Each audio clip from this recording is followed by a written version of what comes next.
Righty guys, welcome to today's video. My name's Ruben and we're going to look at some of the most asked questions that pop up on my YouTube channel. If you like this style of video, you want more like this, I'm happy to do this once a week, once every 2 weeks. Let me know below, but let's get into it. We'll look at the charts, we'll get straight into the first question. So I think this one here is a really important one, and this is from Digital Bread 4574. A lot of people ask me, and I'll highlight this, they ask me, can you enter outside of macros? You know, for example, if the entry comes just before the macro or just outside the macro, can you still take the trade? And I want to answer this with a short answer, yes. But then I also want to point you guys to my previous YouTube video where I go through a live market reading example, 40-minute video where I talk through the markets live and I'm executing a trade before the macro time frame. And I think this is a really important question. So back to the question, Digital Bread asks, during the macro time frame, does it have to sweep liquidity? And what if the sweep happens right before the macro, and then inside the macro we get the inversion or the change in the state, which is like, you know, the way I like to enter. So take a look at this, for example, here you can see that we have a sweep of sell side liquidity. We can see that, I'll mark that in red. And the macro time frame, I'll mark it out with two vertical lines here. So we've got from 250 to 310, which is roughly there. Now my entry, again, the link to the previous video will be in the description below, but my entry was from this inversion fair value gap here. And that entry comes at 241, which is 9 minutes before the macro. The main thing for me is when I'm looking at a reversal from bearish to bullish in this case, if I'm expecting a reversal and I get the price structure before a macro, I will enter and I'll let the macro go to my buy side targets. So on this trade, I think I took a partial up here, I held a runner and then took another profit up here. That's just how it goes, right? So just keep that in mind. Great question, but let's move on to the next. You can enter before the macro, during the macro, or after the macro. It's still using the macro framework to take the trade. All right, let's scroll through. Maybe let's go to one of these ones. Cool. So someone says, thanks Ruben, you look for inversion fair value gap entries for reversals, but what about continuation trades? Could I do like a brief video on how I like to trade continuations? Am I waiting for a pullback, or do I use any other PD arrays? We'll get into it. So let's say, for example, here, let's use the same day, same kind of chart, and we'll talk about two things, right? I'm just going to put it out there. This move down like this, from up here, down here, I don't catch any of that. That's not my model. I don't take shorts 99% of the time when there's all this liquidity. I don't take shorts there. I'll let the market sell off, and what I'm going to take in reality is that pullback or that reversal. Now, let's assume I want to take advantage of a continuation trade, and in this case, you can see, right, we come down, we sweep this level of sell side right here, and then we form our inversion fair value gap right here. Now, let's assume I missed this long position. I missed this long position, but I still believe price is going to go higher. Why? Because we have all this low resistance buy side. I would still take a trade over here, but I'm waiting for a pullback. I'm waiting for a pullback. I don't just enter off, you know, any push up. So if the price starts to push up like this, I don't just enter off a fair value gap. It's not my model. I'll wait for a pullback to happen and I'll look for something like this. So price pulls back. In doing so, it sweeps sell side in this case. And then I'll look for a macro, say somewhere around here, to look for an inversion fair value gap. Something like that, right? So there's a macro down here, I think from 750 to 810. On this day I was NFP, so a bit more risky, but that's generally speaking how I'd take a continuation trade.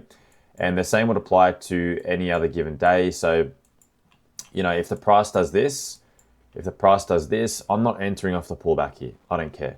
I'll wait for the reversal. And if I'm going to take a continuation, it would need to be something kind of like this. So you can see here, we come down, we sweep liquidity. This is a really nice, easy trade. We sweep liquidity, and then we're already moving up. So if we pull back here, again, we pull back here into the range, then if there's a macro coming up here and an inversion, I'll take a trade if it suits what I'm looking for on that particular day. So hopefully that answers the question. That's a good one. I do have that question quite a lot, and it's a great question, but I would probably say 70% of my trades are reversals. 20% are a mix of reversal / continuation, and the last, portion are just the continuation. All right, cool. Let's keep going down here to some of these questions. So, do I use order flow? I don't use order flow. And for that matter, I don't use any indicators. Now, I'm not really against indicators, but I do believe, I'm a big believer that if you're learning the markets and you're trying to, get good at things, there's nothing better than marking things out in your chart. So when I started learning, I didn't use any indicator, and I still don't. So maybe in the future I'll create my own indicator. We'll see what happens. But at this point, I don't use them. So yeah, not really my thing. But yeah, macros and inversion fair value gaps are my main entry model. Do you need to know the bias? What time frame can we use to detect an inversion fair value gap? So the thing is, the word bias, I think a lot of people confuse this word. Let me write it out. They make this word the be all and end all for a successful trade. And unfortunately, if you're not flexible with the markets and you try to demand the market onto what you believe, that is going to cause you to lose a lot of trades. Now, all I mean by this is this, right? So say, for example, you are, looking for a long position in that session, right? Price has come down, we've swept sell side, you're looking for a long. You might be right or you might be wrong, right? It's never 100%. And the word bias, I think, caused a lot of people to just marry one particular direction.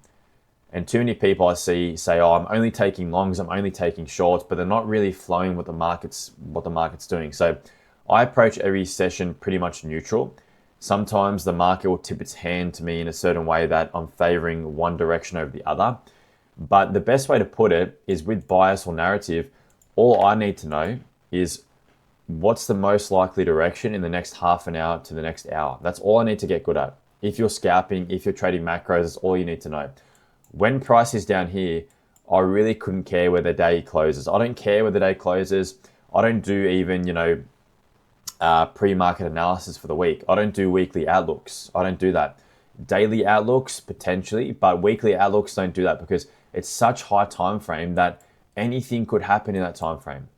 So instead of focusing on daily bias, I focus on building a narrative, putting different puzzle pieces together to determine how likely it is for something to happen in the span of like an hour or 2 hours when I'm trying to trade. That's the best way to put it.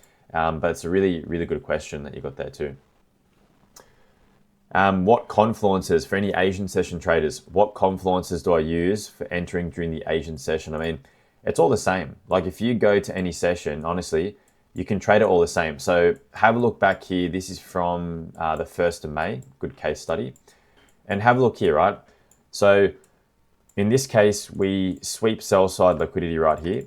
We do this, we come down, we fail to sweep this low. So this becomes a failure swing. Then we can mark out our inversion fair value gap like this. And then you can mark out the macro again between this line and also this line. Like that. And again, I'm going to put this video on the screen here, guys, just so you can see what it is. This video that I'm talking about, the 40-minute video, the previous one that I posted, people are going to ask me here, right? They're going to say, well, the macro is here.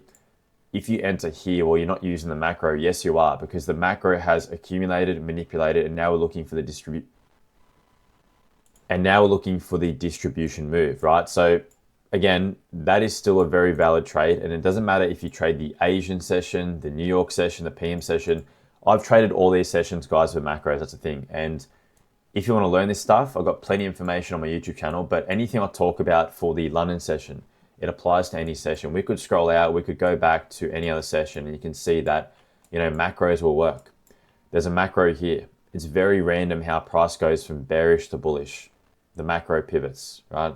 It won't always work, but it works more often than it doesn't. And that's why macros are such a good way to trade, because it allows you to combine the time element, which is the macro, and you put all these things together, you can phrase really nice trade setups. Even go back here, for example, in the, Asian session. Look, so in the Asian session, this here is a macro. So this is from the 1050 to 1110. And the entry here comes just outside the macro. We've got relative equal highs. There's an inversion fair value gap. And you can trade inversions however you want. You can take the breakout, you can take the retest or the trade away. It doesn't really matter too much. And in this case, anything in the London session, back on the topic of trend continuations, anything in the London session is a continuation. So This is where I take continuations because I still have liquidity. Look, you still have buy side liquidity to target all these highs here. Like look, all this low resistance you still have to target. This here I'm assuming is a higher time frame fair value gap, and it's just a perfect entry model. You wait for pullbacks, wait for pullbacks, wait for an inversion. Wait for pullbacks, wait for an inversion, and you keep trading that until you reach the higher portions from this swing high to this swing low. Again, take notes, but that's a really good question. All right, let's keep going down. Let's keep going down. Yeah, good question here. So I am from Australia. I'm from Australia. If you guys don't know, maybe you can tell from the accent, but I'm from Sydney, Australia, but my charts are still set to New York time. So this is just an important thing to talk about. I'll move my head over this side a little bit and then move this screen over so you guys can see. Look at the time zone down the bottom here. Look what it's set to. And just put your charts like that, because that's how I like to trade, and a lot of people like to trade. A lot of influencers, whatever, they do it like that because everything runs in New York time. ICT does a similar thing. So whatever I talk about is in New York time, UTC 4. Now, let's keep going. All right, are you usually looking for SMT? Let me get this across. Am I usually looking for SMT on the 15-minute time frame? SMT, people ask me about it all the time. The SMT can occur on any time frame, right? It doesn't have to be the 15-minute chart. It can be the 1-minute chart, the 15-minute chart, the 5-minute chart. But here's what I'm going to say, and I'd encourage you guys to take this forward and do some data collection on this yourself. You might notice a lot of the time I just have one chart up, but I do look for SMT on separate charts too, right? Now, obviously, the higher the time frame the SMT occurs on, the more relevant it is. Like, that's just how it goes. But if you're looking for a reversal and SMT occurs, then it becomes even higher probability. Now, what I'm going to do here, we're going to have a look at price action. I just want to compare price action in these segments. So I'm going to go back to the 15-minute chart on ES and see if we have any SMT. So let me have a look at these areas. So here, there's no SMT, but we'll talk about it, right, when it's relevant for us. Let's have a look at these lows, potentially. No SMT here. But notice how, like, reversals will still happen without SMT. They'll still happen without SMT. So if we go back over here, again, no SMT. Realistically, SMT can just indicate that price action is going to potentially reverse, but you've got to pair this with other confirmation. So, for example, a point I will make on this is the NASDAQ may have swept a low and price is sitting here.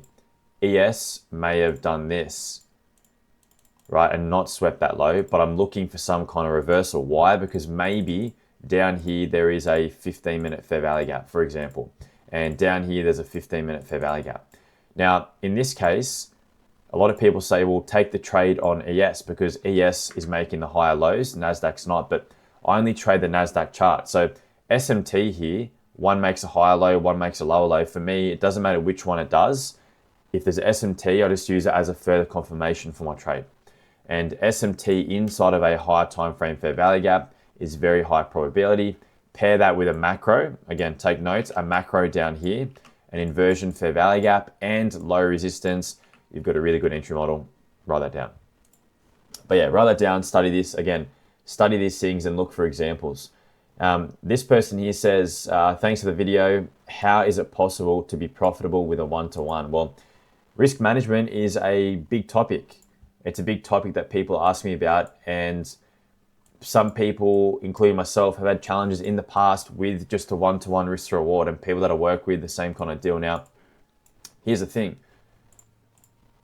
Risk to reward and also win rate, they are both correlated, guys. They're both correlated. So realistically, here's the thing.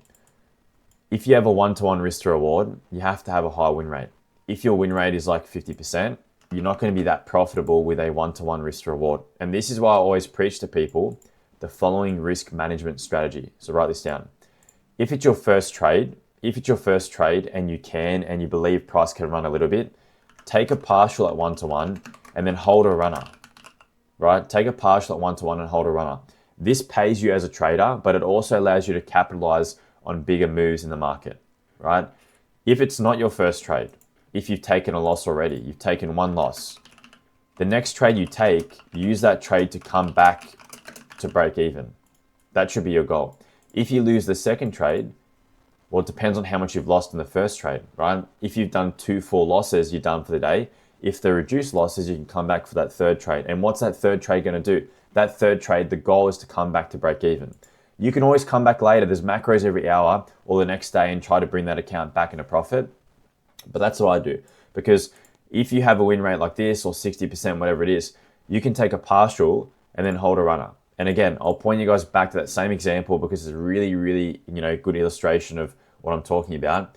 This trade that I talk about in that 40-minute video, the live market reading session, I did exactly that. I entered here, stop loss below here, took a 1-to-1, and then held a runner up here. So the average risk to reward was about a 1-to-1.6 instead of just taking a 1-to-1.1, which means that you can have a 50%, 60% win rate, but if you're mainly holding runners on like 60, 70% of your trades, you're going to put yourself in a better position to succeed. And that's the truth about it. So start with 1-to-1s, get comfortable with that, and then get used to holding a little bit.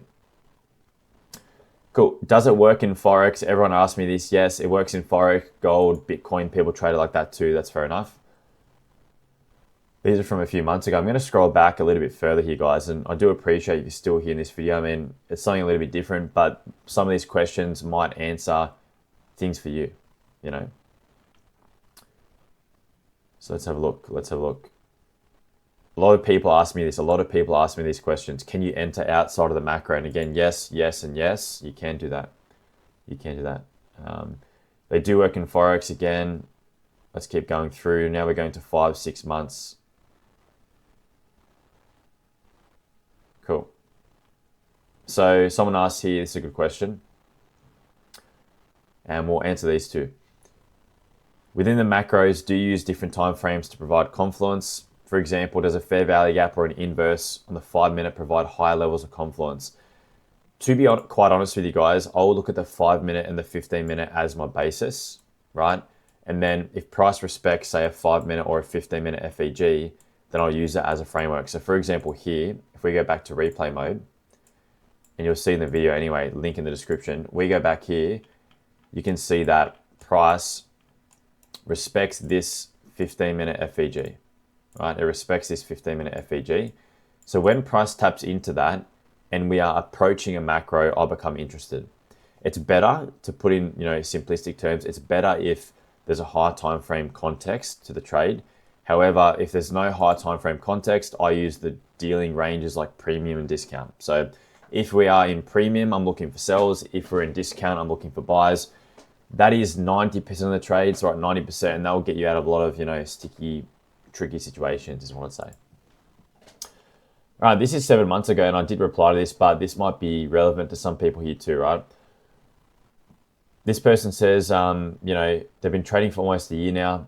They keep losing again and again. They're not too sure what the problem is. They've been backtesting ICT strategies and getting decent results, but when they trade with real money, it just doesn't work out.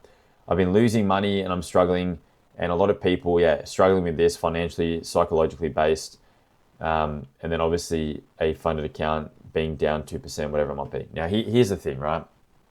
Trading is not a game where you can come into it, in my opinion, and be trading from a place of fear. It really makes it tricky, right? So when you get into trading, if I could go back in time and encourage anyone to do something different, take time to learn, take time to learn. And this is a big question, actually. Someone in my Discord asked this, and you'll know who you are, right? But they asked me, like, how much time should people be putting into learning versus live market trading versus demo trading? Well, it depends on a few factors, right? It depends on your circumstances. If you're in a position where you can only afford one funded account, then you're really going to have to take a step back and just learn the skill. Learn the skill, because once you've got the skill, then you can take a slow and steady approach in the market. But realistically here, if you are, if you're studying, say, ICT for a whole year, then my thing here would be, after a whole year of studying ICT, you should be ready, in my opinion, to at least start, trying demo trading out. And then, like a lot of people say, like this person here, they do back testing or they do demo trading and it works, but live trading, it doesn't. Now, there's only a few reasons for that. There's, number one, there's fear, and then number two is you're too greedy because you're thinking of the money. So you're fearful because maybe you're trading from a position where you don't want to lose the money, but you're also greedy because you're trading from a position where you need the money. But you need to try to separate yourself from that and put yourself in a position where that doesn't apply to you. And it might be tricky. Everyone's circumstances are different, but that's the reality of it, Otherwise, you're trading every day and you don't want to lose money and you're getting too greedy. And the combination of both causes the account balance to just do this. Just go down, big swings up, and then it's not, it's not consistent for you. So realistically, backtesting is great. I would get more chart time in the market. So if this sounds like you or anyone, listening to this video or watching this video, you made it this far, I would study for a little bit, a couple months if I was learning. I'd watch my YouTube channel. I'd take notes on all the videos, just the macro ones, whatever you like. And then I'd find examples in your own chart. I'd ask questions about things and then either leave me a message on YouTube or join the Discord, ask me questions there. The link to that's in the description. And start building a model, 3 months in, if you're putting time into it, you should be able to build a model. 3 months, 4 months, 6 months in, you should then be able to look at the markets live and start forward testing. Back testing only does so much. I don't believe in back testing as much as forward testing. And because macros exist every single hour, study every single hour you can. Or go back to the previous week and mark out examples. And then accept that trading will not be easy. It's going to take time and that you're going to lose money. You're going to make money. But the main thing is focusing on the process. So again, hope that kind of helps. If you're down on a funded account, here's the thing. Everyone's circumstance is different. If you're down, some people are just going to full port it, to risk a lot of money before the reset happens. But if you're down, 2-3% and you're fearful, I wouldn't even trade a funded account. I wouldn't. I would go back to the drawing board or risk less. Because otherwise, if you're trading from this position, that's not going to lead to success. You got to trade from a position where you're very neutral and you've got as much of a balance between these things as possible, guys. So that's what I'd say. And again, plenty of free information on YouTube, but you've got to put in the work yourself. That's important. I do trade the Asian session. Let's keep going back. And, obviously my style has mainly remained the same over the last, say, 7-8 months, but people ask very similar questions, as you'll see. This question here is a good one, and I like the deep thinking of some people. And I think as a trader, if you want to find success, you have to be a deep thinker. You have to ask yourself questions and be able to reflect on that. That's really important. So this person here says, "Hi Ruben, could you please remind us or give me some information on the relationship between two macros?" And well, there's a good way to put it, right? Have a look back here on the 1 minute time frame. So let's go back onto the charts and we'll just talk about this briefly, but I encourage you guys to study this. Look, so for example, this here, this green box, this here is a 15-minute fair value gap. So here's how macros relate to each other. If this macro respects a 15-minute fair value gap, here's one beautiful way to look at it. And again, if you're still here, you get extra information. Most people watch videos for about, 5 to 10 minutes. So this one here, if you're still here, let me know, but you get this. If we're expecting a 15-minute FEG in this macro, look, if I zoom up here, look at the time frame. That's a macro right here, 450 to 510. And here's the key. If we're expecting this 15-minute FEG during one macro, doesn't matter what macro it is, whatever macro respects that 15-minute fair value gap, then the following macros, provided there is still buy side liquidity, the following macros, I'm going to use them as continuation macros to the upside. Right? So often one macro will do something, the rest will follow until the nearest strong liquidity is met, equal highs, equal lows. And then once that happens, then we can get some kind of reversal. That's the way I like to see it. So keep that in mind. Right? That's kind of how macros can relate to each other and how I like to phrase it. So yeah, this is a good question 8 months ago, but a lot of people want to know, what my premium Discord has or what's inside of the Discord. And maybe we can end on that today and then I'll probably conclude this video. Again, there's so many questions here that if you have questions, I might make another one of these videos. Just let me know below and I'm happy to do it. But a lot of people ask me what's in my Discord? And well, let me show you, right? Let me show you. So let me expand this up and we'll get this up. So I've got a free Discord too, heaps of information there, great community. People are active for the London session, sometimes Asian, and also for the New York session, a lot of people from there. But let me just get this up here so you guys can see. Let's go here, cool. So have a look at this, right? This is the general Discord. We've got a chat. I'll post a calendar in here too, that's fine. And pretty much I'm active in there, right, with the Discord community. I'm always looking at what people are doing, answering questions. We've got charting study. These are all like, you know, free sections. People talk about the NASDAQ, Forex. I've got a section there too. And the premium Discord, well, I call it the Platinum Hub. Now, I go live with the Discord 4 to 5 times a week, right? That's what I do. And that's for the London session. But I also provide analysis during outside time frames, you know, because sometimes we're not on the call, but there's still a setup that I'm looking at. I've got daily reviews, we've got monthly reviews, we've got Zoom recordings, recorded trades that I've taken myself, education lectures. So the way I like to see it, and these are my models, the way I like to see it is my Discord, whether you go into the free or the paid community and you come from YouTube or whatever it might be, or from a friend, my whole goal with the Discord is to literally be able to teach you the information, and then depending on what avenue you take, to be able to put you in a position where you can study for yourself and gain confidence. That's the whole thing, because when I first started learning, I also had a mentor, right? I also had a mentor, and that mentor taught me, right, through a Discord community. And I wanted to build onto that and give people information that they could use to then gain confidence, because at the end of the day, you guys are the ones that are going to press the button, right? So realistically, that's how it's going to work. And again, guys, this video, I enjoyed making it. A lot of people have these questions, and a lot of these questions are similar questions, but hopefully you got something from this video. If you have any questions, again, leave them in the comments below, because I'll make another video in a few weeks' time. And until next time, guys, whenever I post this, hope everyone has a good week. Remember, keep pushing forward, keep pumping through it, stay consistent, because with consistency, you gain success. Just slow and steady, like small steps in the market. And whether you're learning, whether you're getting payouts, whether you're not passing accounts, doesn't matter. Just slow and steady, keep it grinding, keep learning, try to get 1% better every day. And with that being said, guys, we'll talk very soon. All the best. Peace out.